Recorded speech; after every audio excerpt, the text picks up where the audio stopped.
Hey guys, we're back with another episode of Magic the Gathering Duels of the Plane. I How you doing? I kind of imagine like you're running on a treadmill when you start, and then the treadmill goes faster than you can keep up, and then it just keeps going faster exponentially to the point where like you turn into a blur of light.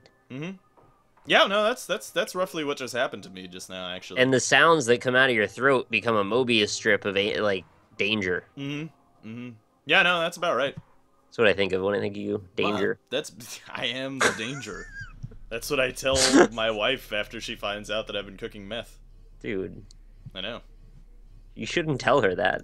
Yeah, you probably should just never tell her. Carrying your baby right now. That's a good point, yeah. I love that I can make that joke fictionally about a fictional hypothetical story. But I won't let it cross over any further than that. I've been there, man. I've been there. Any new game things happen? Actually, Nick, are you excited for The Witcher 3? I hope so. You hope you're excited for The Witcher 3? Yeah, I don't know how to feel about that because I'm awash in Grand Theft Auto right now. So yeah, that's a good point. So are you. So don't pretend like you don't understand. I am. I definitely am. I waited a long time for this to finally happen. I'm glad. I found out how to fix the mouse acceleration, by the way. Congrats. Yeah. Is that going well then? Yeah, you just turn off VSync. Anybody who's playing Grand Theft Auto 5 right now on the PC and you're aiming with the mouse and it feels all clunky and acceleraty, then turn off VSync. All right, my guess then, this is my amateur guess, is that VSync is locking the mouse response to the refresh rate of your monitor. Yeah. So it's only capturing at the 60 frames per second. And by unlocking VSync, it's allowing it to go faster than that, thereby not feel clunky or smoothed as you thought. That's a possibility. I also learned, though, the reason that I tried that in order to fix it is because it was a problem with GTA 4. Also, you should just turn off VSync anyway to just try that. Because it usually helps your frame rate, I've noticed. Yeah, that's true. Although, yeah. I mean, yeah, you really don't need VSync on unless there is screen tearing, so... Also, they have monitors now that have, like, a built-in chip that just handles VSync independently. Oh, really? I don't really know how that works exactly, but... Well, I assume that the only reason that VSync needs to exist, right, is because of the screen tearing issue. And then, and so, I mean, that's probably due in part to, like, the refresh rate, like you said. I'm really curious to know if, like, the people who are actually involved in development can confirm or deny if what I said makes any damn sense. Yeah, I mean, it could. I don't know. But I hope it does. I'll be psyched. I mean, like, the reason that screen tearing happens, right, is that it renders the top half of the screen and doesn't have time to render the bottom half quickly. It does enough. every other line, right? That's how it fills a refresh. Yes. What's the fucking word now? I can't even remember. Vagina. Not interleaved. Fuck it, I don't know. Yeah, but no, yeah. I mean, essentially, yeah. So I guess it does make sense that it could be done, monitor side or whatever. I can't even wait. Like, I want to play around with all the options. I haven't even done it yet. Yeah, there's not a great deal of them, though, honestly. There's tons of them. Are you kidding me? Yeah.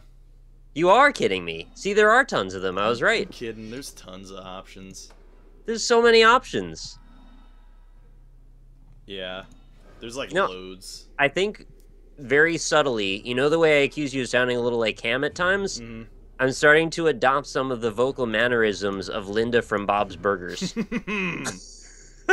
you like that show? Maul I really like that show now. I'm not that into it. I got way into it. I love John Benjamin, but...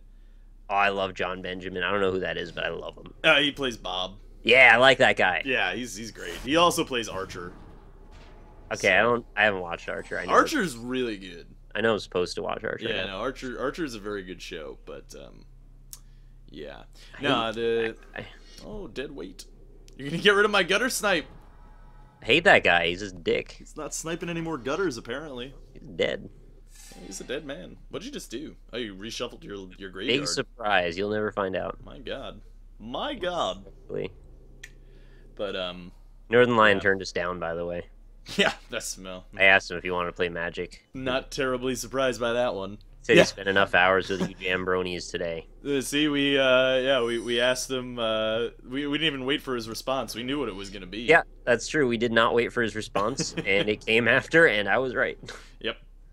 It was a joke, really, that I even asked him. Yeah, he's never expect him to reply even at all. Maybe one day. Maybe we should. Maybe next year's April Fools, we should get Northern Lion, and.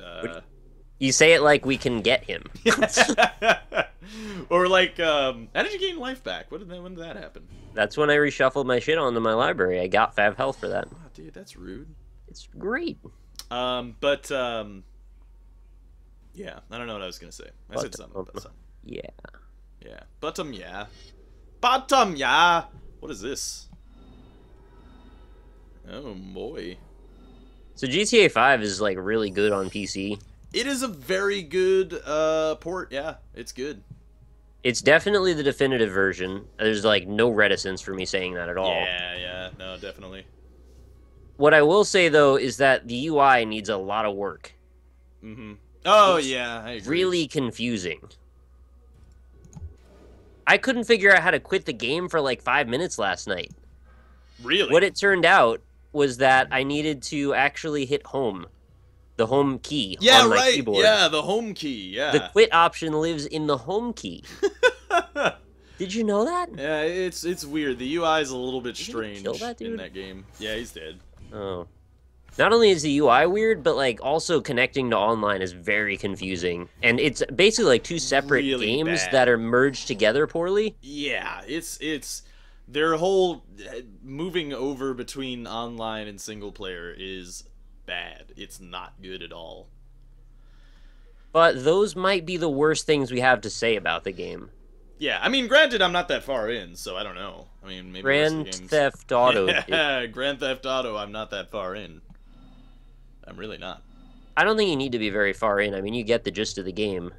Yeah, no, it's the multiplayer was fun as hell once we figured it out. Yes. It just took 2 hours for us to get it working properly. Took a while. Might have been a little bit of hyperbole there. Between an hour and 2 hours, is that safe, do you think? Mm-hmm. Okay. There's a lot of waiting. The multiplayer was its own thing, and then it took me an hour to even get... to skip the tutorial that you accidentally the tutorial as well, but... skip the damn tutorial, guys. I had the fucking issue of, I had it through the Rockstar Social Club, or the...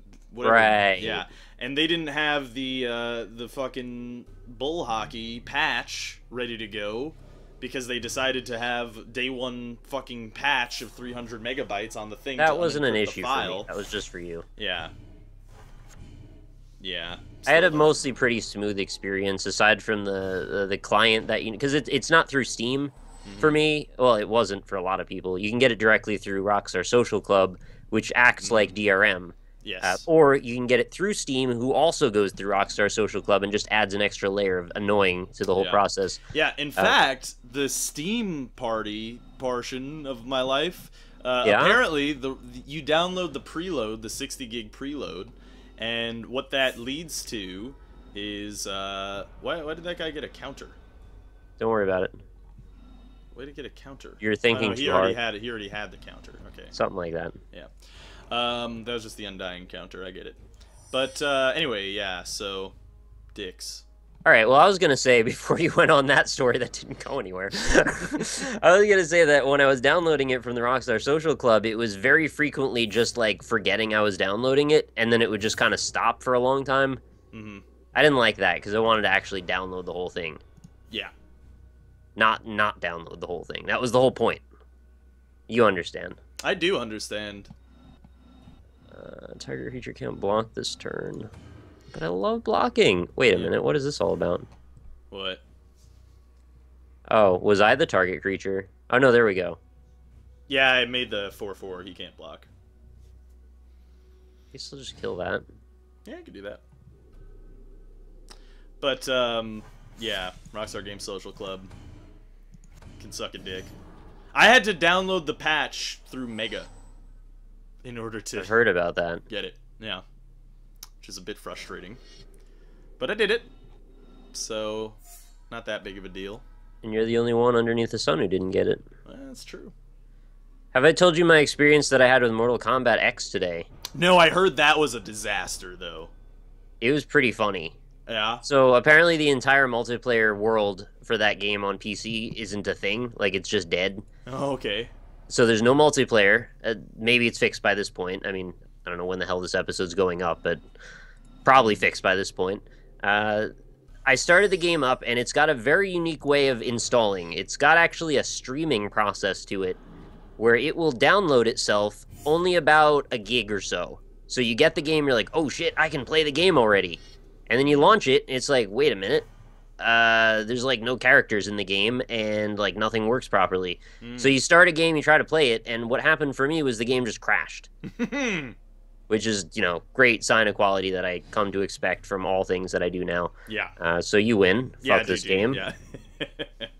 Just to spite you, I'll regenerate that Dredge skeleton. Actually, the card that I drew didn't even. I didn't need that to win. Whatever. I don't care.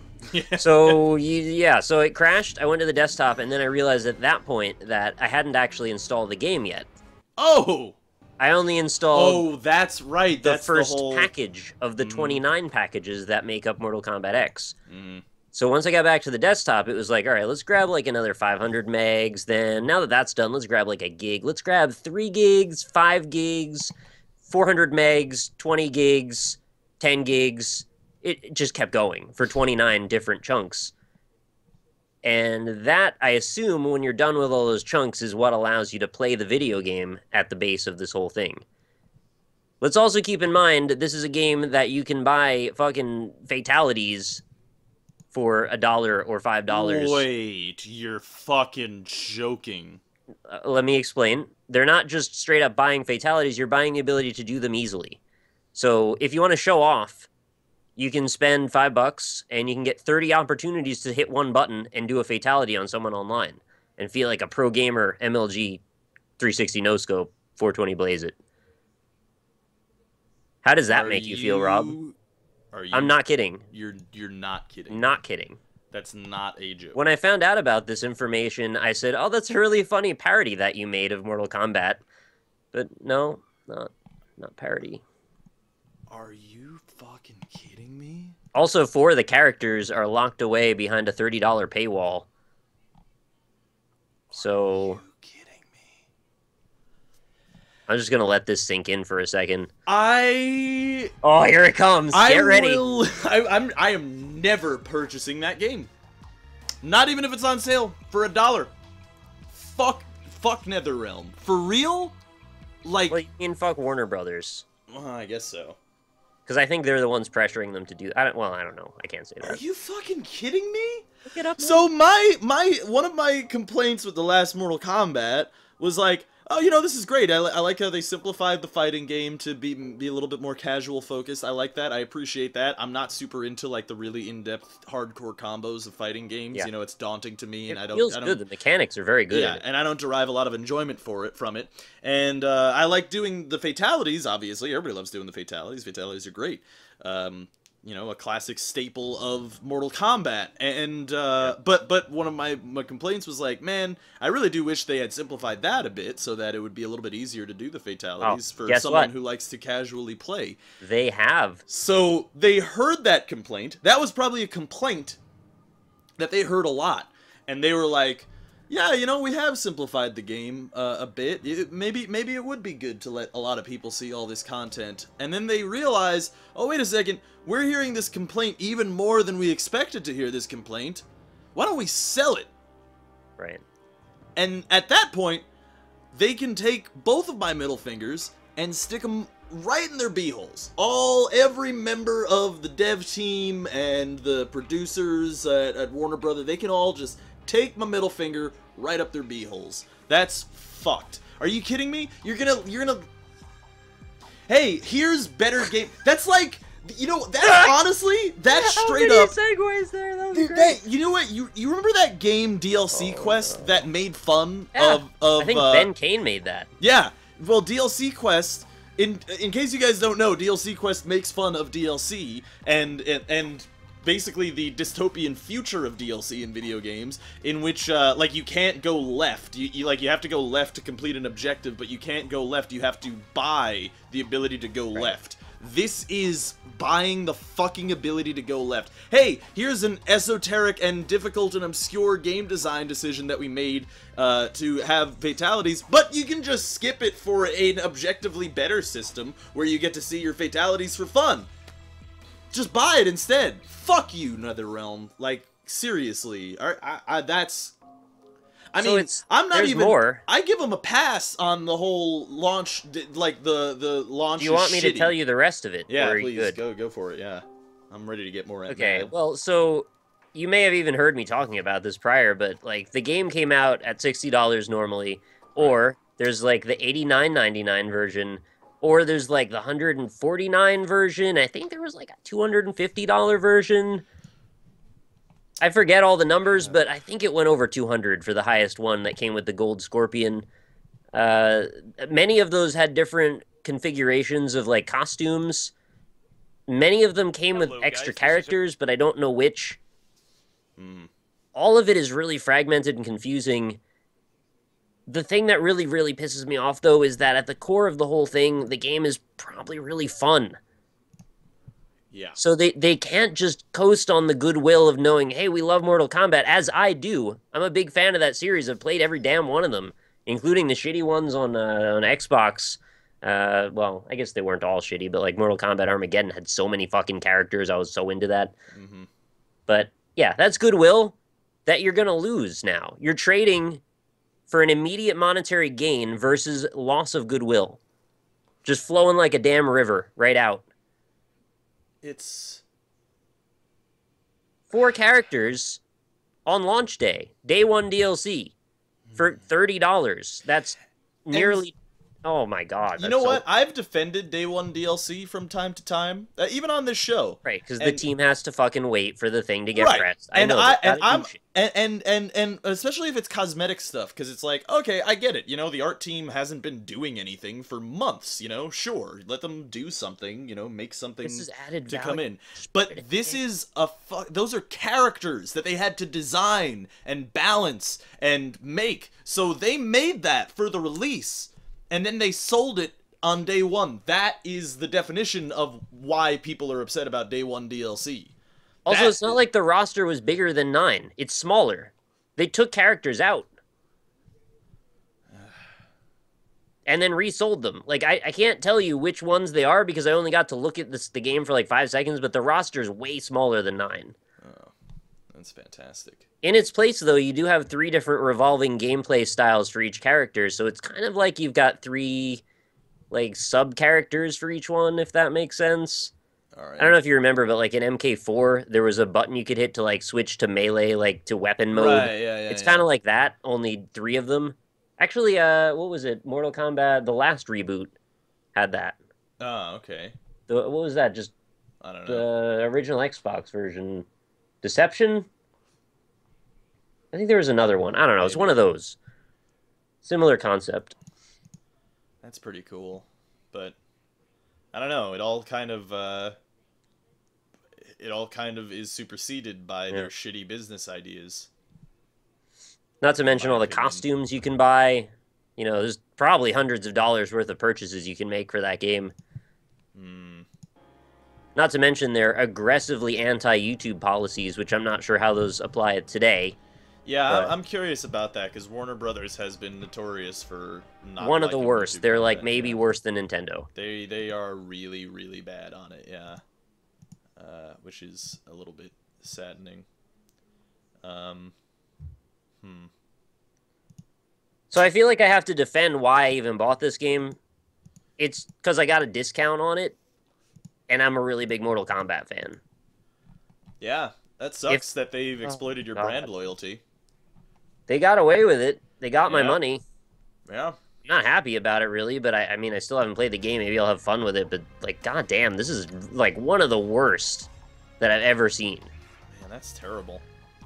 Honestly, I thought that the GTA 5 launch was going to go worse than it did, but it really actually...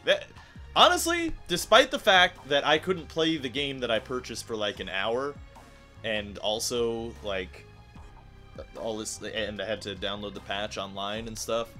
The multiplayer was working just fine. I mean, the only gripes that me and Nick actually really had on GTA 5 was just the design concerns. Like really confusing. With the UI, and that's not the fault of the launch. That's just the fault of the design. Just the game. It was that way for the console too. I mean, that's just the way it is. So like that. So that's maybe not we can mod it better. Yeah. So that's not at fault of the. I mean, the launch. Honestly, that might have been one of the best multiplayer launches in recent memory. And Bear saw there were like 300,000 people playing it today, by the way, which is pretty impressive. Yeah, I mean, Twitch blew up with it, man. Yeah. But and you know what's kind of sad about that though? What's that? Is that I'm saying that's one of the best launches in years. Yeah. And I couldn't play the game for an hour, and the multiplayer servers weren't working at first, and there were a bunch of problems. But that's still really good, and that's really sad, isn't it? That's how I have to define game launches, by like, oh, well, I mean, they fucked up. They didn't fuck up as bad as like SimCity. Like, I agree with you, but also I kind of feel like you're a little bit looking through the lens of like shitty launches, because there's a lot of games that come out we just don't really talk about that are just fine. Well, yeah, but it has to be like a major release, like. Do most Call of Duty games come out totally broken? I feel like they mostly don't. I don't think they do. You're probably right in that. Although, maybe they do. The people that play Call of Duty obsessively, like, have really short attention spans. Yeah. Sorry, I'm included in that at times, because I have played quite a bit of Call of Duty. But, like, I would probably just, like, not give a shit and leave. Or return it to GameStop, right? Yeah, right, exactly. Yeah, I don't know. I don't know. Maybe they do have, like, immaculate releases. That's a possibility. I don't know. I just don't pay attention to it anymore. I've had them mostly a lot around launch time, but I don't know if I've ever had one, like, on launch night. Right. Oh, I used to. I mean, like, Modern Warfare, I waited for the Call of Duty 4. I went to the midnight release at GameStop to get that game. Oh, yeah. Well, I sold several of them at midnight, so I guess I probably had bought them that same night, too. Although, it did work fine. Although, I jumped immediately into the single player, which most people who play Call of Duty don't. Goes straight to multiplayer, I'd say. I know, yeah, most people do, which honestly was not my biggest. With the Call of Duty series, I really liked the single player, and I still do, honestly. Like, I still consider, like, the Call of Duty 4 single player campaign was really exciting, and it was really good, and I think they did a bunch of really cool things in it. What's the date today? Today is the 14th of April. We should do. Does Master Chief Collection work? Check. No. Actually, I think they fixed it. I heard that they fixed it, like, last week. Months after release. So, the game came out in what? Was it October of 2014, or was it November? Yeah, I think... Fall 2014. Yeah. You know, 4 months into the next year. Oh, people... The game's already dead, apparently. Like, everybody hates it because... And you know what? Let's talk about Halo 5 now. Because the hype train rolls on, whether you're on it or not. Yeah. I don't know. I heard Halo 4 was pretty decent, right? Like, people liked it, I think. I haven't played it. I don't know, actually, because I really haven't talked to a lot of people who still play Halo a lot. Yeah. Bear was, like, the last person I know, and he was the most disenfranchised by this whole thing. I don't know, man. Like, I always kind of disliked Halo because when I was younger, I was a PC Master Race type fella. And I mean, I still don't like playing shooters with my thumbs. I'm less against it these days. Like, I'll play one with my thumbs. Although, at the same time, like, I'm not gonna go run out to the store to buy a new first-person shooter that is, like, console exclusive. Like, no matter how much I like it, I'm not gonna do that because I just don't feel comfortable aiming like that. I just don't. Right. I'm used to it. I always looked at console games sort of like, these are the ones you play when your friends are over, and PC are, like, the more specific, like, you're gonna really put a lot of time into these kind of games. Yeah. So I always had both. I've always liked both for various reasons. I have too, but I have my console playing.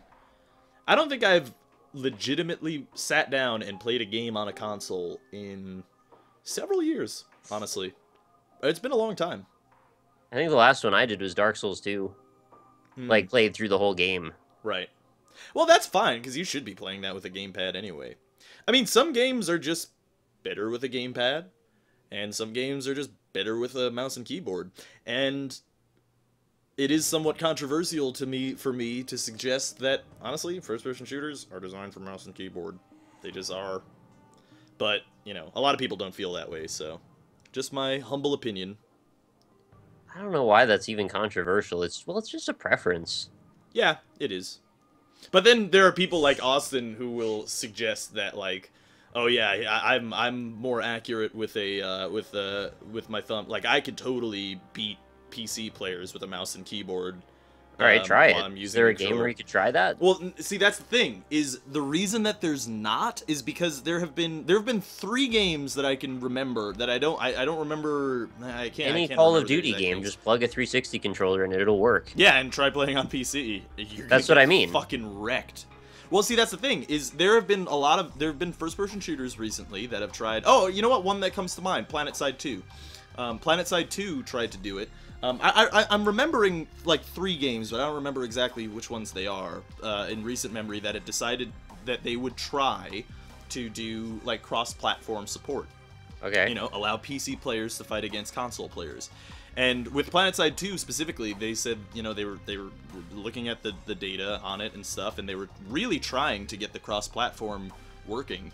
But what they found was that it was just, you couldn't do it because console players were just getting destroyed by mouse and keyboard players. Like a good console player will lose to a mediocre PC like mouse and keyboard player. So then you've got to start playing weird balance games where you give them auto aim and the aim assist and all kinds of smoothing things. Maybe you make the PC players worse somehow. Yeah, and that's why they have never done the cross-platform play, because.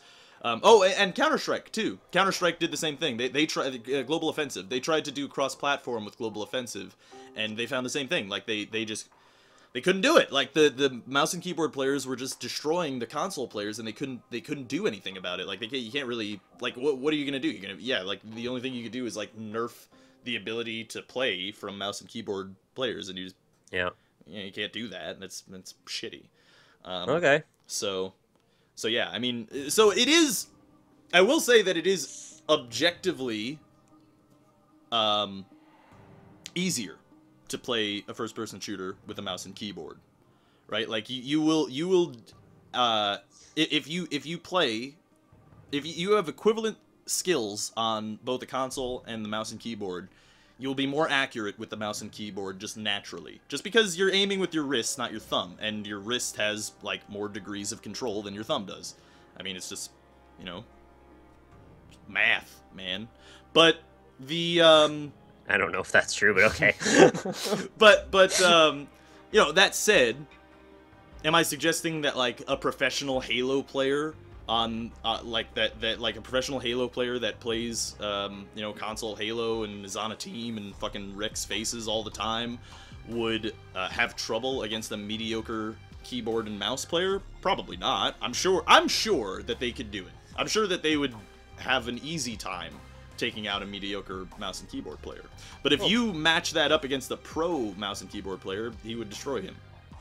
There's a point where it becomes completely muscle memory, and you do everything you can to mitigate any elements of confusion regarding your movements. I mean, thinking about, like, watching Austin do Zelda speedruns, when he does that ridiculous shit where he'll, like, slash into the ocean and then, like, move his controller 3 degrees this way and then up and then bounce it left, and, like, there's almost a formula for doing that, or I would say directly is a formula for doing that results in the highest chance of you doing that successfully every time. Those are things that get assimilated into the muscle memory of people who play these games constantly. Yeah. So that concept of what I just described will probably beat a lot of people who can quickly point the cursor on top of your head. Right. Yes. Yeah, exactly. I mean that's definitely I'm sure a professional Halo player could stomp a mediocre mouse and keyboard.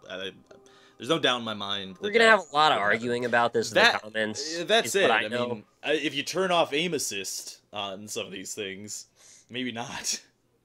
But Ultimately, it doesn't matter. Play however you want to play. Right, yeah, that's the other thing, too. It's like, you know, if you're more comfortable with the gamepad, then play with the gamepad, you know, whatever, fuck it. I'm just way more gamepad. Yeah, I'm just more comfortable with the mouse and keyboard. Like for instance, GTA 5. GTA, I'm playing it with the mouse and keyboard. I like it a lot more. I like aiming with the mouse and keyboard. And I'm playing with a controller. Yeah, and people. What do you know? People in my my chat has suggested sometimes, you know, like, why don't you just play with the gamepad? The game's designed for it. And it's like, I like aiming. Yeah, but I like driving. See? That's right. No, totally. The driving on a gamepad is objectively better. It's just better. You actually just have more control. And aiming is worse. Aiming is worse on the gamepad, yes. On the gamepad. Yeah. Yeah. Well, yes and no. I mean, in GTA, like, not so much, because when you're using a gamepad, then you have the lock-on mechanic, so you can just lock on to things. Yeah, I get. Well, I want to aim for the head though, and they don't always find that. Well, well, how it works in GTA though is like you can lock. Was it body part specific? I forgot. Well, yeah. So it locks on. It locks on to the center chest, but then you can use the right stick to aim at any body part. But it'll still keep it within the body's limitations. It's almost like I didn't play this for 7 hours last night. What am I doing? Yeah. So you can aim up to the head if you want, but you know, I prefer aiming with a mouse. I think nobody will argue with me on this one. Hotline Miami and Hotline Miami 2. Keyboard and mouse, please. Oh yeah, yeah. Oh yeah, definitely. I'll give you my controller on that. I'll take the keyboard and mouse, please. That's the thing. Like that's what I mean. That's why I say that I just prefer first-person shooters on the mouse and keyboard, is because when you need quick, like, if you need quick and precise, like precision and speed, mouse and keyboard just trumps gamepad. It just does. But Super Meat Boy, though, I can't play on keyboard unless it's with my feet. Well, you could. I mean, I know people who play the Boshi fan games with the keyboard. Oh no, I'm not saying that people can't. Yeah. I personally can only play on controller, and I've tried both. Yeah, no, me too. I'm 100,000% better on the controller than keyboard. Yeah, I'm straight up. Like, honestly, I'm straight up never going to play a platformer with a mouse and keyboard. I'm just not going to do it. I don't like it. It feels wrong. Because it is wrong. I see why people do it, though. You get that digital precision that you kind of lose with the analog stick being a little bit wonky at times, you know? Yeah, yeah. Well, or the D-pad, depending on what you're doing. See, that's the thing, is if the gamepads had better D-pads, then I would feel a lot more comfortable. But at the same time, I still feel more comfortable on the gamepad than I do with the mouse and keyboard. It's just, you know, it's like the years of playing on the console has just made my thumbs quicker. Very dexterous. Yeah. Yeah, like quicker at Twitch pressing the A button to jump. You know? Although I guess my fingers have gotten a lot more precise now that I've played a lot of Dota, which requires a lot of finger control. So I don't know. Although, that said, I did buy a mouse specifically to remap my items to my thumb, because it's the side of the mouse that has all of my item hotkeys. And I'm much better at using items with my thumb than I am with my fingers, so... I think it's about time spent, because I was able to play through 99% of Super Meat Boy with my feet. And that's not a thing that anyone should be able to do, but it took me 2 tries, and the second time was 7 hours. Right. So, after a while, I could just kind of do it. Yeah, no, you can get good at anything, for sure. I'm not, like, really dexterous with my feet. I'm not one of those people who, like, picks things up or does weird tricks. I don't do anything like that. I just decided one day, for a joke, let's see if I can play Super Meat Boy with my feet. Turns out, it's possible. You know, that actually is a curious thing for me, is what do you think would be... Well, with an equivalent level of skill in either form of play, who would be objectively better at Meat Boy, the mouse and keyboard, or I guess just the keyboard player, or the gamepad player? It probably wouldn't matter, right? Because I feel like you would get to with a game. I don't even understand the question, to be honest. Well, because like I can say that a mouse and keyboard player is objectively faster than a console player in a first-person shooter, right? And that's you're saying empirically proven, right? You're Whereas, saying the amount of time that you spend lowering your finger to make an action happen. yeah, maybe. I mean, but now that I'm thinking about that question, though, I don't think there is an objective better. I think it really, in the case of that, it's just a preference, because it is. Because, like, when you're playing a single-player platformer like that, there is, like, maybe no one has found it, but for every given level, there is a perfect way to complete anything, right? I mean, Meat Boy maybe not so much, since there is elements of RNG with some of the bosses and enemies. Like 2 levels in the game. Right, but yeah. You're mostly correct. But most of the time, you could run an algorithm that would play the game for you, and there would be a perfect way to do it, right? So, like, the difference between a gamepad and a mouse and keyboard player, I mean, both of them would be able to achieve that perfect route. Well, theoretically, practice, right? probably no one could achieve that perfect route. Yeah, right, probably no one. But in theory, they could. Yeah. And so like, really, the abilities don't really matter in that case. I guess it really only matters, the whole argument mouse and keyboard versus gamepad really only matters in a multiplayer competitive sense. Maybe. I mean, if you want to really think about it, you could just poll, like, the top 100 people at Super Meat Boy and say, which do you use? Pretty sure you'll get more controllers than keyboards, but the people who play keyboard are just as good when they're good. You know, the speedruns that I have seen at the GDQ events, for the Meat Boy, it's always been keyboard, which is interesting. Really? Yeah. Like, the last one, or I think it was 2 GDQs ago. The one with Matty Ice, that wasn't... No, he was using a keyboard. That was keyboard? Mm-hmm. I guess I don't remember. Yeah. Yeah, it's weird. Whatever. Yeah. I mean, I understand the thinking, right? Because it is, like you said, it's the precision of the digital keys. Right. But it's the distance you have to move your fingers that bothers me, whereas on a controller, my thumb is right on the button always. Right, yeah. With keyboard, you have to slide a little bit. There's a little bit of give. Yeah. Which I'm not comfortable with the same way. And also the fact that I have to engage the shift key as well as the space bar. Yeah. I mean, I'm sure you could map it better, but then at the same time also... nobody does that. You would probably be even faster. So, like, if you're playing on a gamepad, say, right? You don't put, like, 3 fingers on the D-pad, or 4 fingers on the D-pad. You just use the side of your thumb. You just use the side of your thumb, right? So it would be faster to have your 3 fingers on WASD, because you don't have to change fingers for that, right? Oh, alright. I get it. So, like, you wouldn't... In theory, you would be faster in that way, wouldn't you? But I also... ideally... I'm sorry, my brain just had a freaking meltdown there. Ideally, I want to use the D-pad, but for some reason, my brain, while I'm in the middle of a speed run, will go back to my control stick most of the time, because that's where I spent the most time with it. And there's not a lot of friction between moving right to left in that. It's just a click. It's just a tick, tick, tick, tick. Right. Which is just about as much as I could do, you know, with 2 keys. I mean, you could probably time it a lot closer, you're right. But it doesn't change anything, really, for me. Right, yeah, I mean, I think that's the thing, is in the setting of, like, something like Super Meat Boy or any other platformer, does it really matter? I mean, unless you're... I mean, yeah, I don't think it really matters. The skill ceiling is so high. Yeah. That you'll very likely never reach it, so you're just operating to the best of your own personal ability. Yeah. And that's fair.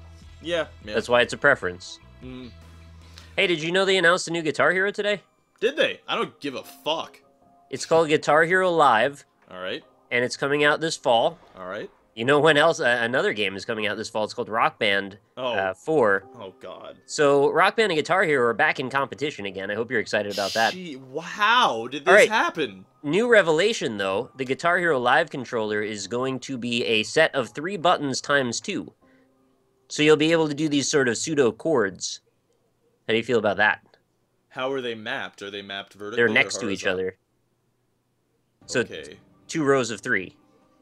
Wow. So it's like the thing that people a fighting cabinet. Okay. You know what I'm talking about? Like, it's kind of like that, like, right? It's like up the against 3 your and chest. 3. Right, yeah. That's the funniest way to look at it. I never would have thought like But that. yeah, but then that's like Yeah. the layout. That's the basic You're layout right. of a fighting cabinet. That's what it is. You're right. That's weird. So, So is that there? means Are you you gonna can't have play to both like? of them. Are you gonna have to like Same thing. capo? Is that the right word? Well, bar would be Bar. You're right. Yeah. Are you gonna have to like bar? Like you're gonna have to Yeah, there's press two chords buttons now. at the same time? Wow, that's weird. every configuration of those sets you're going to be pressing. That's weird. It's weird. Well, Also, they've yeah. done away with the rendered crowds. From what I saw, they're live action real people, Ooh. which looked really bad to me. Yeah, it already sounds bad to me. Also, it's coming out on mobile in parity with the console release, and they said that the mobile will be just as good as the console, but what I read is that the console will be just as good as the mobile. Also, I stole that from Northern Lion on the Roundtable podcast. He made that observation. I just copied it. Oh, okay. That's all right. That is So, okay. Walk me back here for a second here. Sure, man. What do you need? The mobile version. Okay.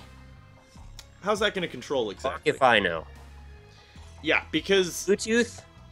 when I hear rock band, Guitar Hero, I think precise twitch timings, Right. hitting things perfectly, buttons What we were just talking about. That whole always keyboard thing. working. Yeah, buttons always working. That's a thing that I think about a lot when I think about Guitar Hero and Rock Band. Buttons always working, The never breaking. mobile, Yeah. How do those buttons work? not tactile, Yep. capacitive Every control. time, right? How are they even gonna have? Okay, so if you do something on mobile with multiple buttons, in my opinion, number one, if you're a mobile developer and you're watching this, which is unlikely that you are, but maybe you will in the future. Could be. If you're a mobile developer, Them develop on mobile. here's an idea. If you're thinking, all right, I want a slightly more complex mobile game, and I want a lot of buttons. I want to Yep, people you're to already have a lot of done. controls. You're I would out. say then stop Start making over. that. Just make something else because that is a mistake. But if you've decided that, you know what, no, fuck his advice, I'm still gonna do it, then your second rule should be, then move those buttons as far away as possible from each other, so that it's impossible to hit them together. Anything's possible, Rob. Now, if I'm looking at like an iPhone screen here, that means, and I wanted 6-button control. Absolutely. Maybe more, even. Right, because you need the little thing that you use with your other hand, The whammy right? bar. You need some sort of UI, probably. So like 6-button whatever, like a bunch of other, fine. Then that, in my opinion, should take up the entirety of the screen. I mean, frankly, it just shouldn't be done in the first place, but it should take up the entirety of the fucking screen. Which would then suggest that it's not going to, which means you're going to have these tiny buttons without precise controls, and then you're also going to have to, like, look at your phone and see which things are coming up, and you're going to have to somehow figure out how to press those buttons together. That sounds like the worst idea I've ever heard in my life. Well, I said already, it might just be that you use a Bluetooth guitar with it. Oh, okay. Yeah, I'd be But alright. why would you do that, ever? Yeah, that's an excellent question. Well, maybe it's $5. In which case, where do you get the Bluetooth guitar? Because that's not $5. all right, that's an excellent point. But I mean, if you're just trying to break into the Guitar Hero industry, like you want to play these rhythm There's games, already tap whatever the fuck over there, yeah, but you have to buy the controller and the $60 game. and it plays just fine on your own music, which I guarantee this is going to be playing like Foo Fighters and My Chemical Romance and whatever the same 6 I people. thought that are these there. rhythm games died. What happened? They didn't die. They undied this year. And they happened at they undied at the same time. Well, so this one undied today. What right? the hell, man? Rock Band undied like a month ago because we knew about it going to PAX. We did, yeah. And I don't know. we were speculating on the Roundtable podcast that like they intentionally decided to develop this now to counter Rock Band, but I don't think it's possible because they're having all these like launch events right now to announce it, and you couldn't sort that all out in the like 2-month period from announcing that to now. No, I don't think that's the Games case. don't turn around that fast. You know, sometimes things like this just happen. It's actually like pretty. It's the common. illusionist thing. Right? Yeah, the illusionist and the prestige, Paul Blart Mall Cop and fucking security, whatever. Yeah, like these things just sort of happen. Oh, there Wyatt Earp and Tombstone. You know, that's like 95 when that happened. So like, these things just kind of happen sometimes, and there is a possibility that, like, you know, it might be due to market trends. I mean, both of these companies, Harmonix and what's the other one? They're published games. Was Neversoft? Who does it now? I don't know. I'm not sure. But either way, both of those companies are like, I don't think Activision. Yeah, publishes it. I don't think they make these for the love of the game specifically. No, they're money machines. Right. So just like Mortal Kombat X, apparently. This might all just be influenced by market trends, and in that case, then maybe both sides of this saw some market trends going towards the direction of people wanting rhythm games, and then they happen to be developed around the same time. I mean, that's probably more likely. I doubt that they would have made something in response to that. Well, or, you know, people in the industry do talk to each other. That too, yeah. I don't know that that's such a thing that would be like a real industry secret that, oh, we're making another rock band, nobody tell anyone. Right. Get out. Yeah. Yeah, I don't know. I mean, I'm it's hard for me to be cynical about rhythm games because I know everybody loves them. I'm just not one of them. But, you know. I loved both, but at this point I can't see many, if any, things that I'm excited about Guitar Hero Live. You know, it was pretty fun for me to play Rock Band, specifically. Right.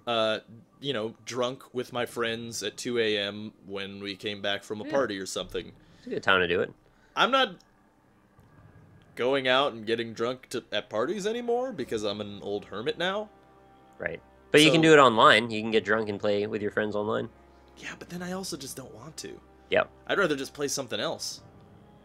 But again, that's, you know, a lot of people like that. In fact, you know, a lot of the speedrunning community really loves rhythm games. Is Snap. Well, yeah, he does, yeah. But I mean, all of the speedrunning community really likes the rhythm games. And in fact, I see this in the case of like Dota streamers too. Like top tier Dota players often really like the rhythm games, which, you know, maybe just anecdotal evidence, but it also may be that, like, you know, the rhythm games tap into like a really competitive mentality, which I think they do. I mean, they're huge score attack games in a very magnified sense, in that you really can fail super easily even, and it's like super score attacky, and there's like lots of leaderboards and stuff. So I can see that. It's just it's not my thing personally. Their goal is to turn you into a damn robot when you play those games. Have you seen how long and how precise those instructions are? Yeah. And that's coming from somebody who spent like 2 years trying to beat Expert through the Fire and Flames in Guitar Hero 3. I tried my ass off. I got to like 76%. I never finished it. See, I like grand strategy games, man. Where I can, like, I hate those. Sit back, relax, you know, think about my decisions, make strategies, be very, like, conniving and maniacal, and find out loopholes and ways that I can get through and win. I like that. So you don't want to do like the Japanese Vocaloid game where you dance to rhythms and flail? No way That's not do your I thing. ever want to do that. No, you don't want to play Hatsune Miku, really? I don't want to play Hatsune Miku. I said that very strangely. Miku. I don't want to play. I don't want to play. I don't want to play Guitar Hero either. Like, I just don't. I have a lot of money invested in Rock Band DLC, so the idea that I'd be able to possibly import that to my new system would be pretty exciting. I heard that, yeah. I heard that they were going to do that. That's pretty cool, actually. But they've got to figure out if it's possible for me, because I have it all on 360, and I would be doing it to PS4. And also that means I've got to buy another guitar, and potentially other shit. Why? What happened to your guitar from then? Well, it's for 360, and also it broke, and I've had about 4 of them. They're infamously terrible. I see. Like, all of them break pretty bad. How expensive are they? Well, I got them, I almost say in bulk. because I was buying them from GameStop. We had a store-to-store transfer thing we could do, Okay. and then I would buy it used with my store employee discount and my Edge card. So like a $30 guitar might be $12, and I just bought like 3 at once, and all of them broke. Is an Edge card like a trophy that you get for edging for a long time? It's bad for your prostate, Rob. Right. No, it's just a discount card that the Okay. store can sell you per month. Yeah. Yeah. All right. So, yeah, I got a lot of guitars. They all eventually broke, and now I'd maybe like to get back into it, but I'm going to need a new one. I don't think I'm going to be buying the Guitar Hero one this time. I don't know, man.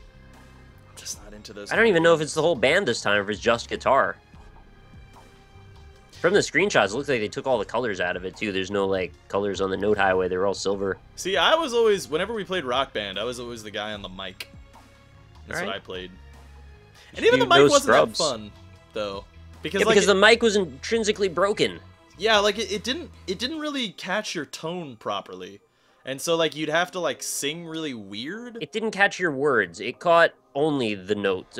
You would just basically hum the melody. Yeah, you could hum the whole thing and it would be fine. Which was, but what was weird is that, like, it wouldn't catch your tone properly. Like, it would, sorta, but I don't know. It was a whole game figuring out how to trick the AI to get perfect vocals. I never bothered with it. I only played guitar and bass. I wasn't interested in the other stuff. Yeah. Yeah, I don't know. That's just me. Yeah. I like that you could have a versatile, like, arrangement about it. Not everybody has to play it for the same reasons as everybody else. Somebody's a diehard drummer. Somebody else is a diehard singer. I don't know how the hell you're that, but good luck to you. Yeah, I don't know, man. See, if you offered me an option of that or Mario Party, I would take Mario Party 10 times out of 10. Except for the new one, apparently. It's really bad, I've heard. So... We should make sure we mention all the bad things on this episode. In case we let any go by. Although, like, this is the one thing that I actually will rant about with the Mario Party. Because, I mean, I haven't played Mario Party in years, so I don't really have... And I haven't played this one, so I don't know if it's bad, but I was told that it was bad. But the one thing that I can say is objectively bad about it, that I have no idea what the fuck they were thinking when they were designing it. Mercedes-Benz DLC. Let me quickly back up here and set a disclaimer. Mario Party games, from the first one till even this one, were always bad games. They were never good games, right? I mean, they were always... I don't even know if you can say if they're good or bad, because they're not really video games as much as they are interactive board games. Yeah, they're just a party thing. Like, they're not... So... Mash the button, turn the stick in a circle, yeah. Get a freaking callus on your palm. But the thing that's fun about it is obviously the mini-games, and then the competitive element of being able to walk around the board and do all weird things and fuck over everybody's stars, like, fuck have your your friends over. pissed. Yeah, exactly. Like, that's fun. So apparently in the last 2 Mario Party games, you know what they did away with, Nick? Stars? Oh yeah, they got away with apparently stars are gone, coins are gone, but that's not even the main thing. You know what they did away with? They did away with the board. Oh wait, why? There's no board. So apparently all the players travel down what I assume is like a linear board or something, or like, I don't know. Apparently the way it was described to me is that there are like 4 players are in a car and they all move together in tandem. Oh, so it's a driving game. I don't know, man. It's like they already made Mario Party. So they took away the Mario Party part of Mario Party. Like what? What? Who thought that was a good idea? Let's take away the board. It's too complex. Are you fucking kidding me? It's weird that they would go double down in the other direction, because for a while they were making them more complex. Yeah. To the point where they were kind of frustrating. Like, I just wanted one that was a little more basic. But I've only played up to like 3, so I don't me care. too. I only played like the N64 ones. But I don't know, man. That's like, what the fuck were you thinking? Let's take away the board from Mario Party. Like, isn't it? It's not just another one of those like Nintendo thinks you're stupid, so you shouldn't have this. I'm pretty sure that's what it is. Yeah. Oh, okay. There you go. Let's make the game more simple, because it was Mario Party, man, way too hard. Forget the fact that there's like, you know, like several 100,000 people playing Europa Universalis 4, one of the most dense and complex It's not in Nintendo games. it doesn't exist. Yeah. Like, you know, but players are too stupid. They can't do that. I was playing EU3, Europa Universalis 3, when I was like 11. So I can people can handle complex games. Now, They can also handle abstract games with no fucking rules. Yeah, that too. Nintendo used to do that, remember? When the games just were random? Like, there was no reason why you do a thing and a thing happens. You just do it and then you learn it. I can't imagine Nintendo today making Pikmin for the first time again. Yeah, like if they never made Pikmin, you think they would do it again now? Why would they? Yeah.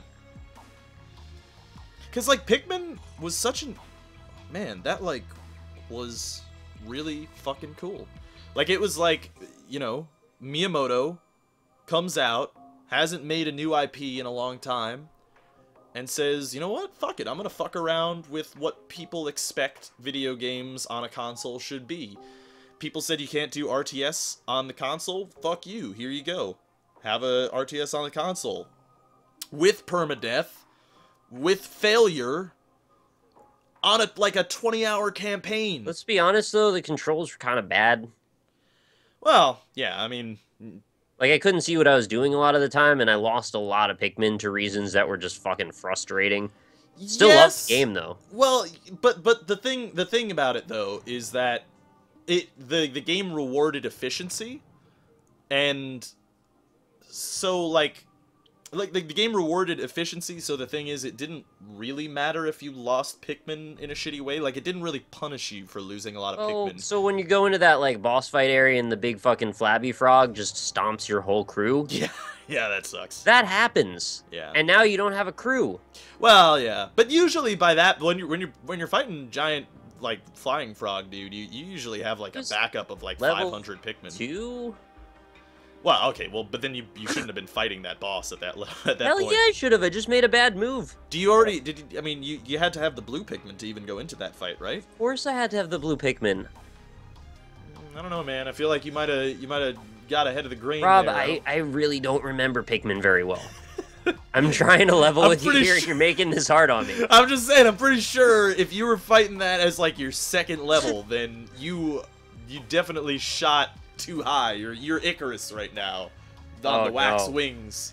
Yeah. The sun, it's right in front of me. It burns. Yeah, no, but like, you know, Pikmin was like it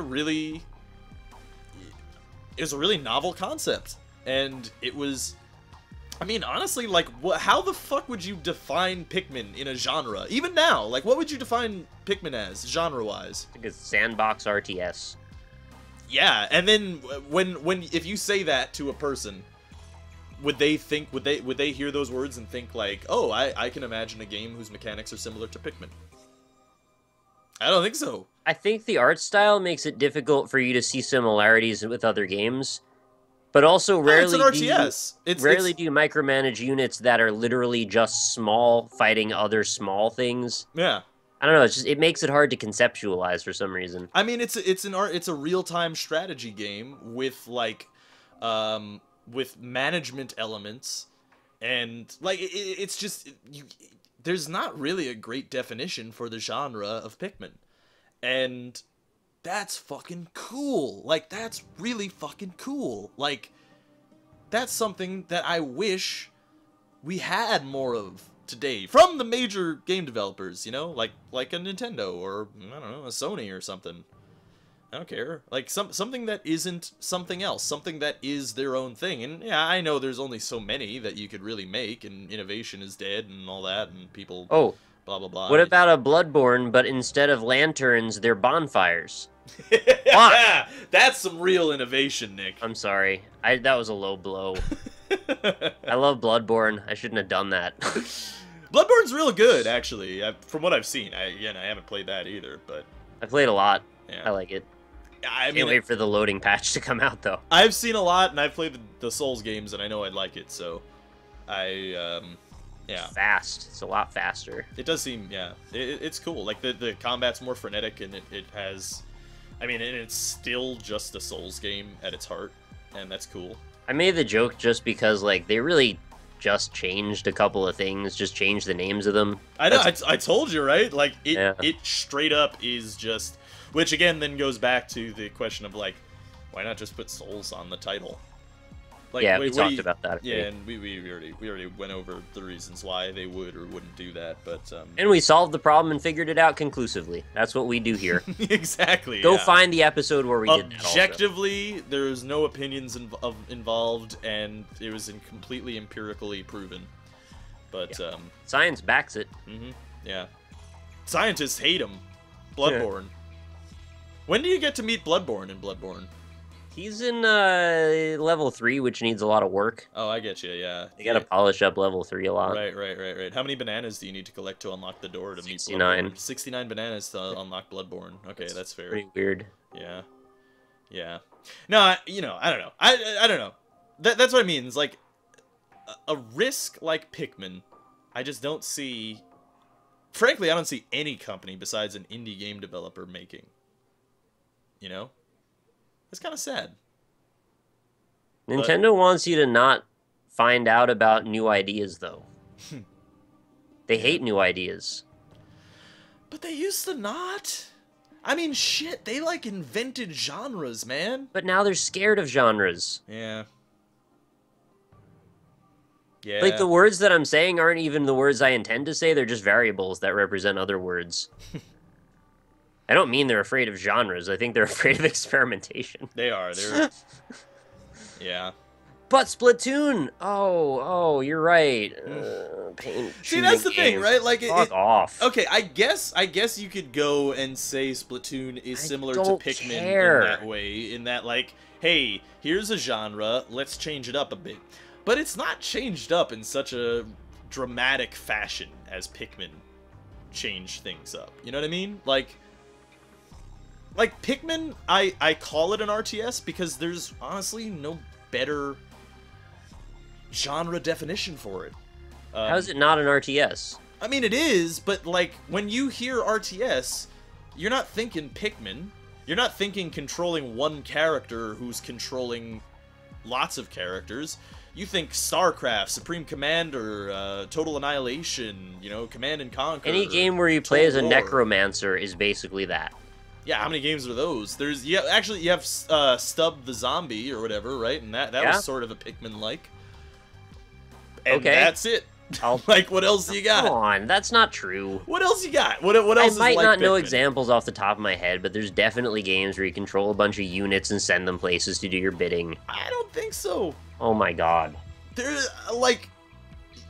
not really. I mean... if you really want to remember the title of it, it was on the be... 360. There were 2 of them. You control like a big dude in knight armor, and you send little devils everywhere. Oh, Overlord. Yeah. 1 and 2. Okay, There's yeah, an example. Yeah, Overlord's a good example. If you wanted to be like super overly reductive, you can say like Mountain Blade. But yeah, Mountain Blade. The blade of the mountain. The blade of the mountain. But I don't know, even so, like Diablo 2. I don't know if that qualifies exactly. Necromancer. Summon shit. Tell it go places. Click things. I did really like doing that. I love playing Necromancer in Diablo 2. There is a Necromancer in that, right?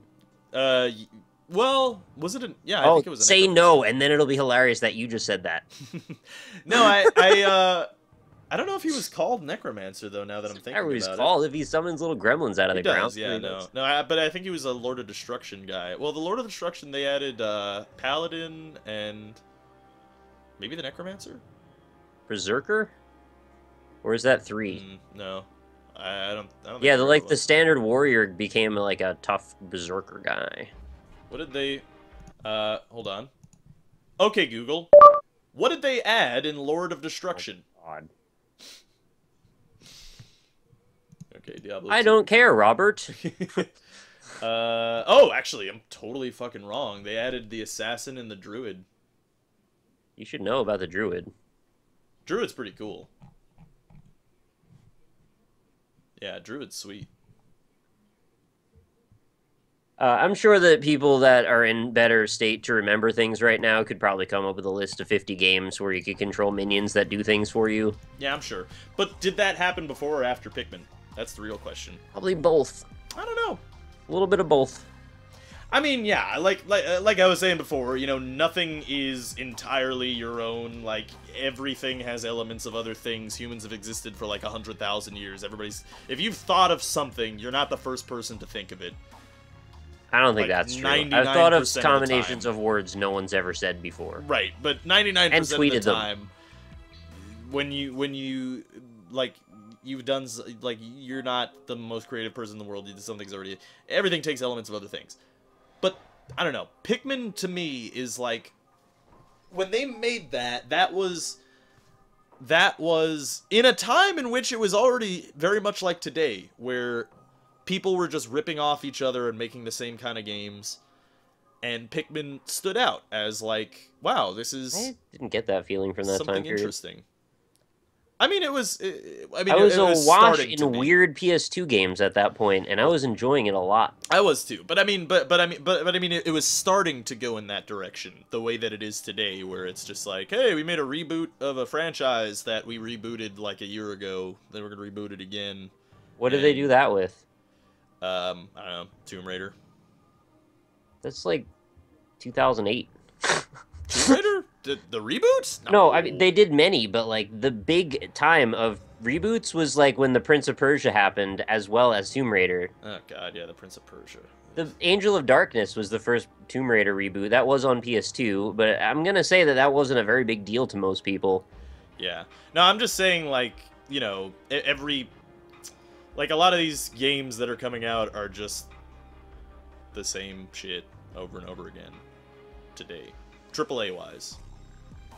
I mean, you either have, like, an open-world game, an on-rails first-person shooter, sometimes an RPG. There you go.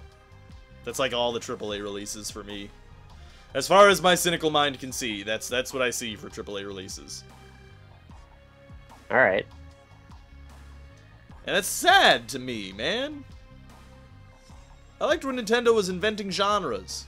That's why I like something like a Minecraft. Where, again, like I said, nothing is completely original. Everybody takes from every other thing. So yeah, Minecraft isn't the most completely original thing. But at the same time, you know, that's really fucking cool. Like, somebody made something that you can't really... I mean, you can define it now because there have been so many rip-offs. Rob? Yeah. Minecraft is just a rip-off of Infiniminer. Yeah, right, exactly, yeah. Rob, the Infiniminer thing. You're a hypocrite. Yeah, no, but what I mean, like, you know, someone made something that inspired people to rip it off and make its own genre. Like, that's fucking cool. And I know, and it's unrealistic to suggest that companies should be making this kind of shit all the time. I know that they can't. Still, though. I don't know. I just haven't seen that in AAA in a really long time, and it's very sad. Well, we've been over so many of these topics already. You know, if you're going to be ambitious, you're going to stand to take a loss. Nobody can afford that. Right. It's kind of the end of the argument right there. Let's Yeah. make a thing we know will get us X money, and let's do it a lot. Yeah, that's true. Even at the expense of all the goodwill we've built up. And you know what? That's why I really like indie games. Although you see something different though, like with maybe it's just that the Japanese are more willing to take those kind of risks. But you know, like the Souls games, those aren't. I mean, yeah, they're totally derivative and they're just like an RPG in general. But they do a lot of things that a lot of RPGs, at least modern RPGs, especially in Japan, don't do. Well, they've become genre-defining to the extent that people are now ripping them off. Right, yeah, now other people are making Souls games. And that's cool. I can't think of the other one, but then Lords of the Fallen, many people said were very... Yeah, but there's another before that came out around the same time period. Mm. Well, and then there's indie knockoffs now that are happening. Of Dark Souls. Yeah. I say knockoffs because I don't have a better... term. You mean games that loosely borrow the mechanics? Yes, I don't mean that necessarily in a negative sense. I just mean, like, you know, they borrow the mechanics. So yeah, like there's that one which I forget the name of, but it was beautiful and I played it at PAX East. It was very fun, actually. The Necro, whatever the hell. Yeah, Necropolis, I think. It was really cool. It's like a roguelike Dark Souls. Totally that's what indie's good at. You take a concept that's successful in AAA, you make it a roguelike version. That's actually true, though.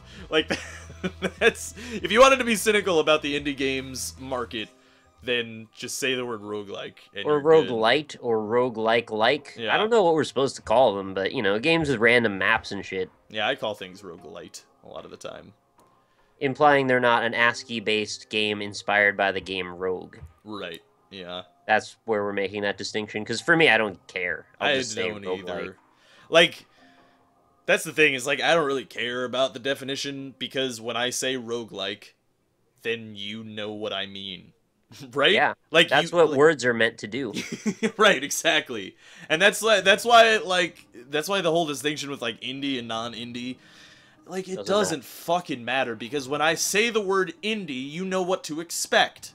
Right? Like, No. if I say the word roguelike, then you can understand some of the mechanics that might be in the game. Is it exactly like Rogue, the ASCII game from the late 80s? No. But who gives a shit? That's just the word for it. Dude, saying indie doesn't mean hardly anything. Well, yeah. But at least you can expect that it's not a AAA game. You're not going in expecting, like, you know, Drake's Fortune cutscenes or anything. Yeah, I'll probably eliminate, like, that it's gonna be Call of Duty at that point. Yeah. Or, like, Infamous. Mm-hmm. Or Drake's Fortune. You mentioned that earlier, I remember. Yes. So you eliminate all that, you know at least to expect not that. And that's good enough. But sometimes the AAA games are much worse off than the indie games, even though they have greater ambition. Yeah. Dude, Little Big Planet 3 was one of the biggest disappointments in years for me. Yeah, it sucks. It was so shitty. That's unfortunate.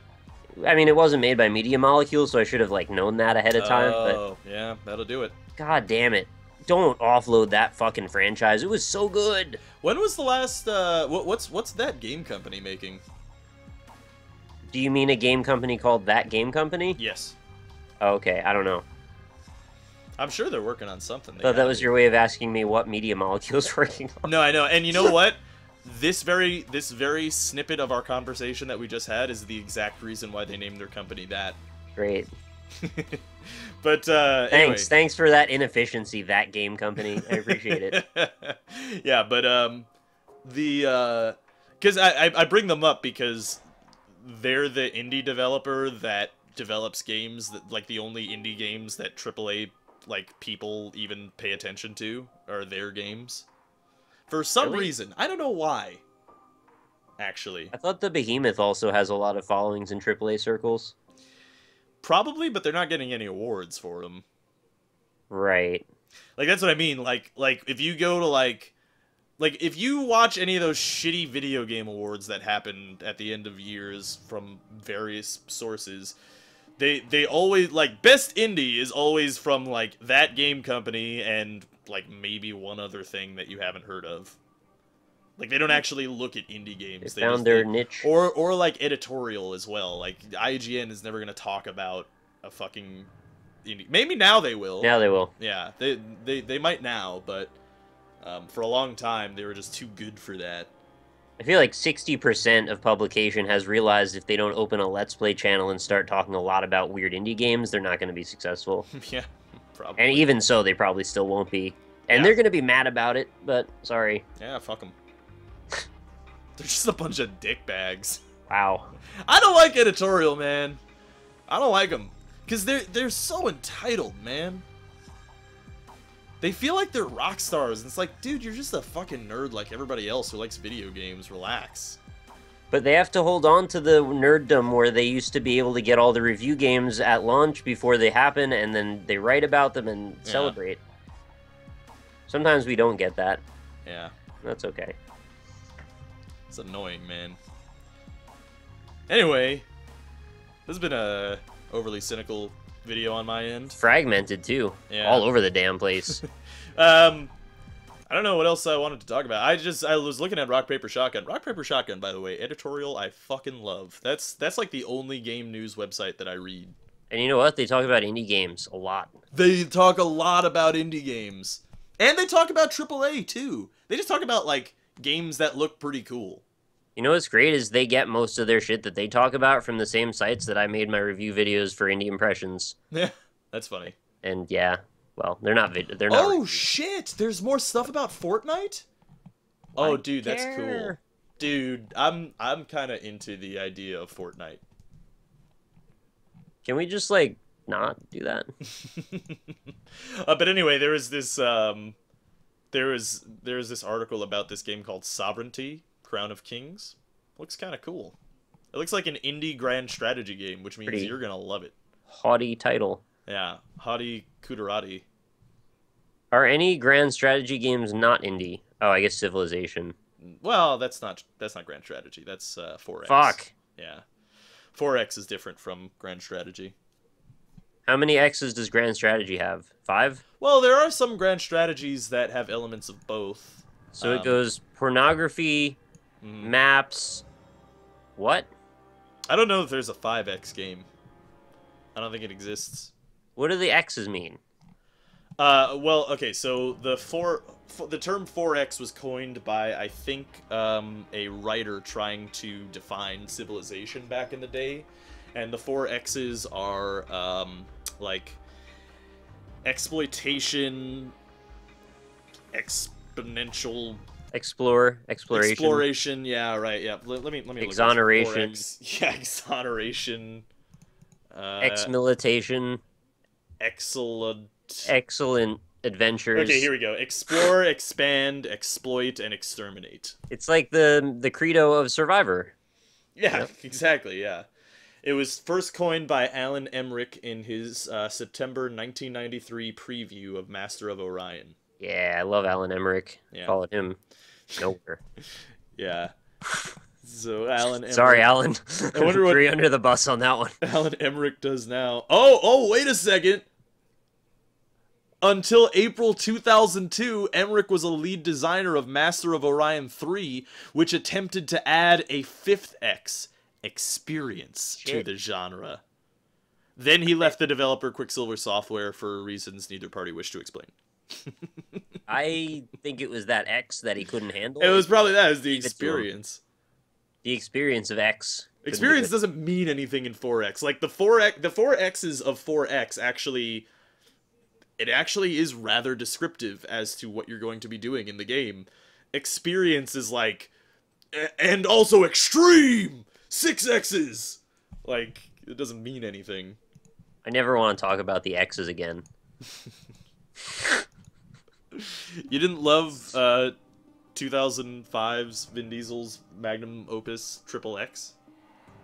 I think if they gave him a Magnum, he'd probably be more exciting. Yeah, you're probably right about that. Or like big glasses that make him see at night.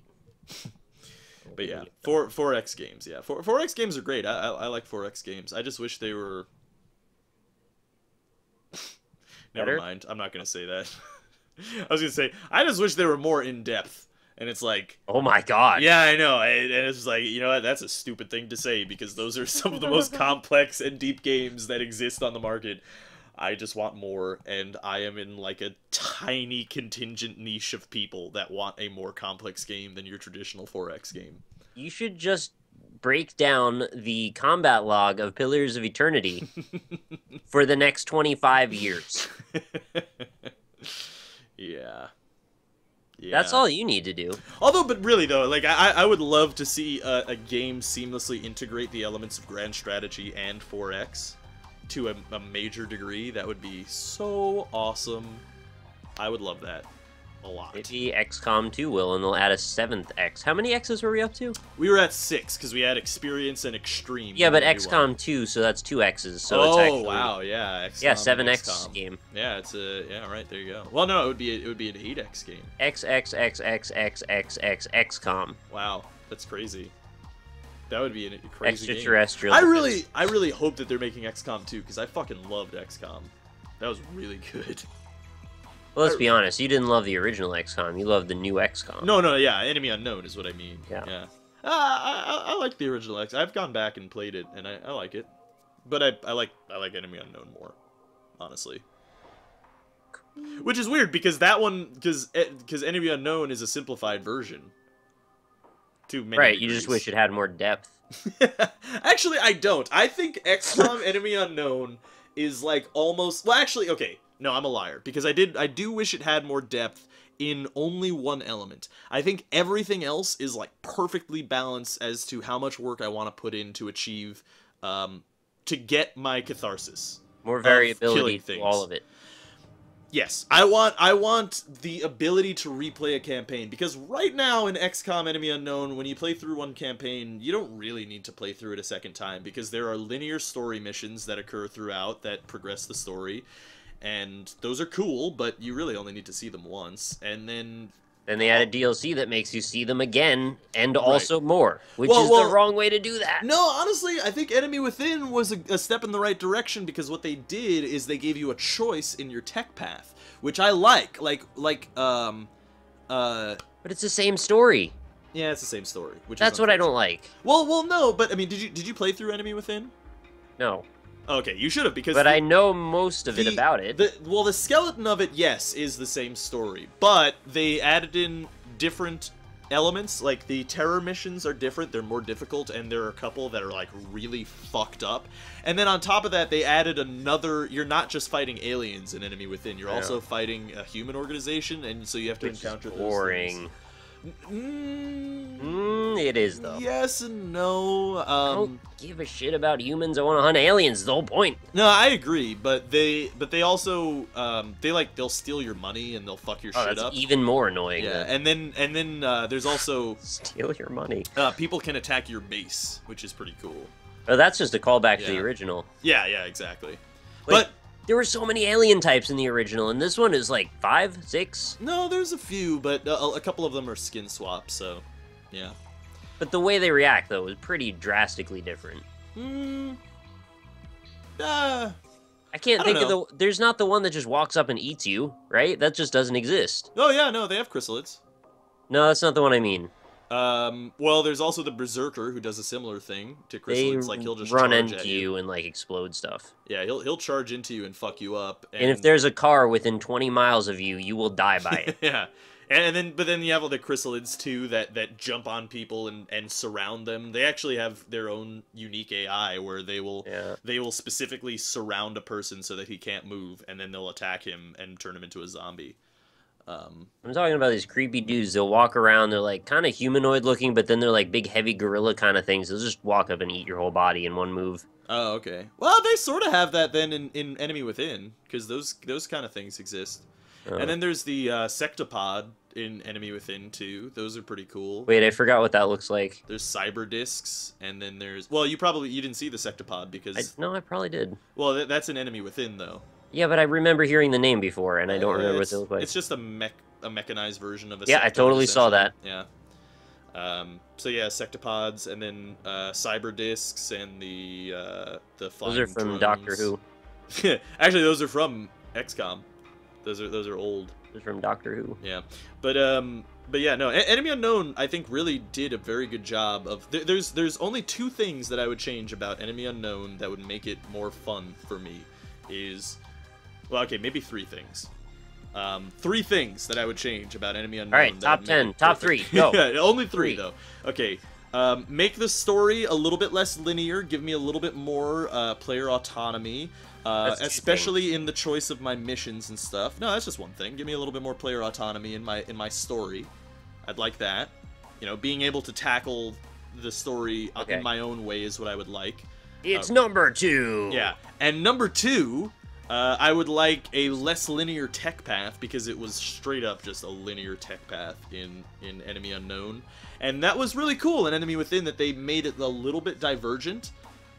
So I liked that. That was cool. All right, so let's recap. Number 3. A little bit less linear story. Number 2. A non-linear tech path. Number 1. And number 1, I would like aerial combat. Can't believe you played along with that stupid shit I just did. Aerial combat is garbage in Enemy Unknown. Aerial combat's not even a thing. Basically not. It doesn't aerial exist. Combat. Yeah, it's a dice roll that looks like aerial combat. Yeah, it's not. It sucks. It's not even. They might as well have not included it in the game, because you get nothing out of it. So, yeah. But you still have to devote time and resources to it, which sucks. Yeah. I mean, the only thing you really have to do is get the firestorms. and you do need Right, those. but you don't want to lose Canada. Right? I played through XCOM multiple times. I never lost a country. Long War, however, I lost multiple times, and you never lost a country. You must be really fucking good or really fucking lucky. No. Well, in Enemy Within, actually, actually no. I think that was Long War. Never mind. Yeah. Like, third, fourth mission, shit just happens you can't control anymore, and you're just losing stuff. Not if you strategize properly. Wow. If you're building the right things in the right order, and that's the other thing too, is I actually felt like the base building was a little bit linear in what you were supposed to do. But maybe that's just me being strategic, and I probably didn't have the best base progression. But I mean, I did it in such a way that I wouldn't lose any countries, so I don't know. What I want to see is a few points in the game that are modular and can be rotated around, sort of like rooms in Isaac. So that every time you play the story, you're going to have a somewhat different experience cool. that could also be influenced by your decisions as well as what you're given. Right. So, you know, the first 3 or 4 times you play through it, you may not see anything the same. And after that, you'll start to get an idea of maybe what you want to happen based on what you've given. Mm-hmm.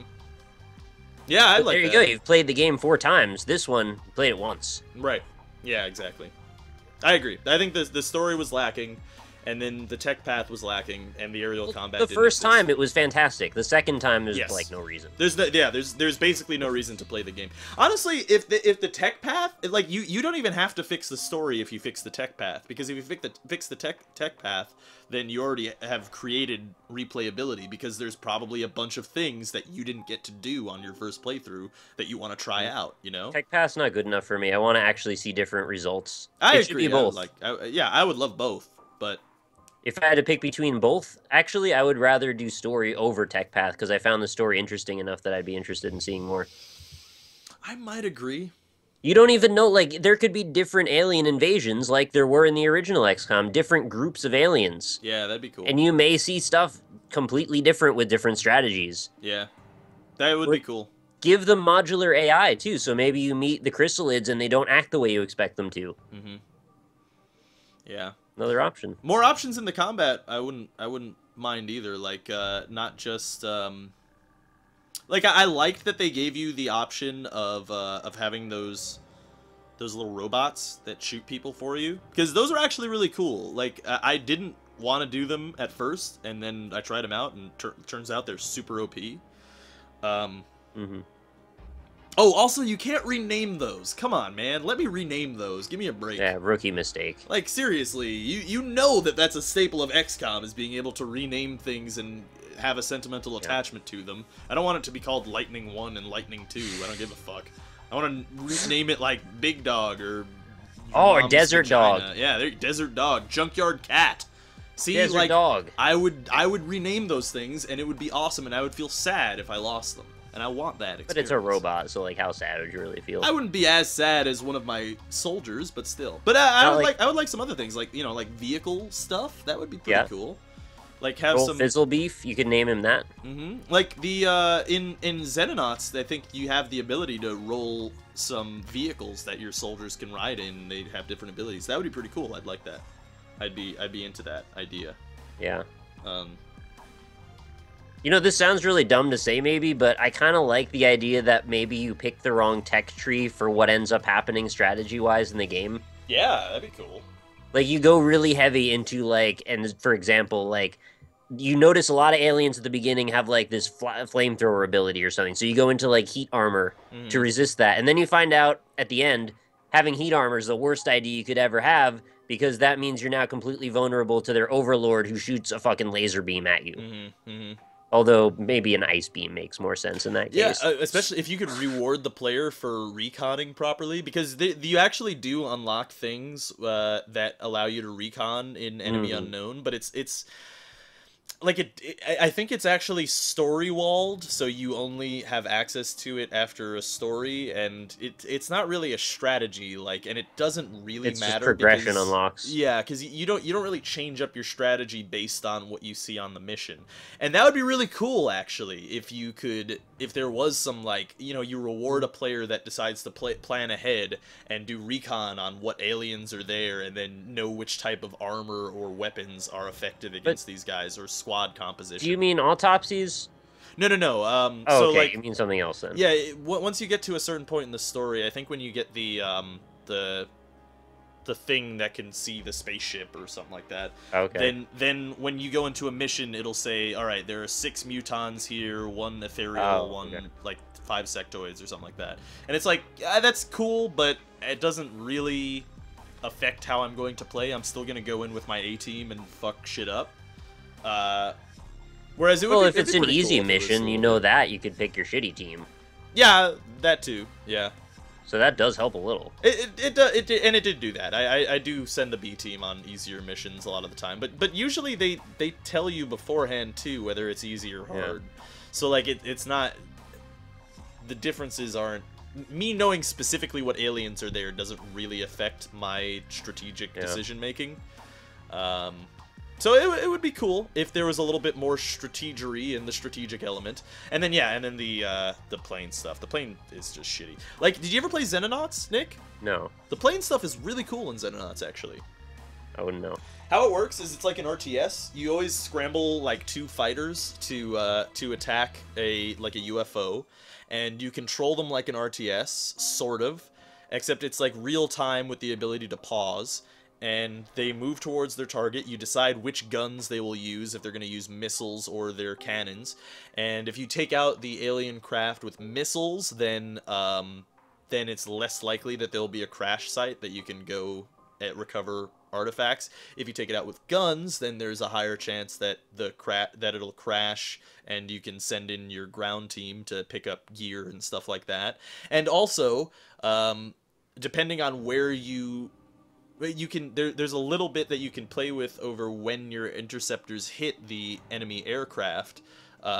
They show it in Enemy Unknown, where you see the alien aircraft moving in a circle, and then you see your aircraft converging. Well, in Xenonauts, it's the same thing, except you have more control over that. And if you, say, like, take down enemy, like a UFO over the ocean, then there's no ground battle to be had, even if you take it out with guns. Yeah, you lose all the shit that way. Right, exactly. So that little, and it's not super difficult either. Like, it's not the hardest thing in the world, and it is a little game that I get actually to play within the game, and it's not just, my plane showed up at the UFO and see what happens. The whole game is a series of little games within the game, if you think about it. The base management is its own game, the actual tactical engagement is its own game, the stat management is its own game, so that wouldn't be that out of place to add that as well. Yeah, true, totally. I would like it. I would like it a lot. I wish I hope that if they're making XCOM 2 that they are considering that. I'm sure they are, but I think the reason that we're so worked up about this is because that game was so on the cusp of being like the endless sci-fi perfect amazing game, and it just felt like almost, and I don't mean this derisively, but it almost felt like a prototype of something better. Yeah, I could see that. Honestly, but it was still really good. I'm not as negative about it as you are. I'm not being negative. I really liked it. I just didn't want to play it a second time. Yeah. No. Well, yeah. Yeah, exactly. I think it's a really great game. I think it's one of the best games that I've played in several years. It's definitely on the tops of my lists of, like, my favorite games of recent memory. That said, it doesn't have replayability, and I would love for it to have replayability, because I would love to sink in 100+ hours into XCOM. It could easily be the Binding of Isaac of sci-fi or roguelike games. Yeah, totally. I would love to sink loads of hours into that game. That's definitely the kind of game that I could play for so long, and I would be really happy to do that. And but give somebody like Rob the extended super mode campaign that lasts for like a year in real time. Yeah, that'd be cool. He wants that. I do. Play out a full year of an actual invasion. I would absolutely. That would actually be kind of cool. Like, if the game was always running in the background, and then, like, you're doing your taxes or something, and then it's got alien attack, and it's like, oh shit! All right, I gotta deal with this. Your phone goes off, and like it's warning you that you just spotted a UFO, and you've got an engagement, and if you don't get it, it'll kill your base. Yeah, exactly. And you're like, no, but I've got to pick up my girlfriend at the airport. Like, I'm sorry, baby. I gotta save the world. Yeah, no, I would totally, yeah, absolutely. No, I mean, when that happens, when you actually just can't make it to the game, like, they should just kill one of your guys. Just at random. It should just be like, oh, this is what happened while you were away. We managed to hold them off, but X happened. Yeah. Yeah, that'd be cool. Classic X again. X. He's always giving it to me, man. Yeah. Well, He does give it a lot. we're at an hour and a half, but I'm really excited for XCOM 2 that hasn't been announced or talked about in any way, shape, or form. Are you excited about XCOM 2? Absolutely. Yeah. That was the happiest thing we could come up with about the industry right now, and it's theoretical. Honestly, if XCOM 2 is the same as XCOM Enemy Unknown and Within, I'd still be happy with it, but I definitely hope that they decide to... I mean, it's Firaxis, right? They know the one more turn mentality, right? They invented it with Civilization. So, they love replayability. That's their thing. That's, like, what defines Firaxis is replayability. So, like... They gotta be thinking about it, right? They earned themselves a whole bunch of goodwill with that first effort, so channel that into an even better experience second time around. You'll have lifetime fans. And I absolutely love Jake Solomon, who's the creative director on Enemy Unknown. Like, he is just a magnificent man. Like, if you watch interviews with him, it's so awesome because he's so passionate about XCOM and Firaxis, and you could tell that XCOM Enemy Unknown was like a work of love for him. You could feel the love in the game. And then on top of that, like even a day or like a week after XCOM Enemy Unknown came out, he said these very same things that we're saying of like what we didn't do right with XCOM Enemy Unknown and what I want to change in the future. So like he knows that the game doesn't have replayability. He knows that the aerial combat sucks. And he wants to make it better. And I really hope he's given that opportunity. Maybe you should tweet him at Rob and ask him if it's better now. I hope so. Maybe he'll make an exclusive announcement on Twitter to you. Maybe I should tweet him and ask him on a date, because I would go on a date with Jake Solomon. He's a dreamy guy. Well, good for you. He's actually really cool, though. He's a game developer that has no acclaim, yet should, because he knows what makes a cool game. I hope he doesn't have a claim. They went bankrupt. Firaxis? No, a claim. Oh, I gotcha. Hey-oh! Alright. It would have been better if he got the joke, but it's alright. Can't win them all. I wonder if he's also has any Sierra Mists, except without the mist part, because Sierra went bankrupt. Hey-oh! Hey-oh! Thanks for watching Magic. Mondays and Fridays, new episodes. Except sometimes not. Except, we'll yeah, see. right, sometimes not. Later. Bye. This is Alpaca Patrol signing out. Peace, fools.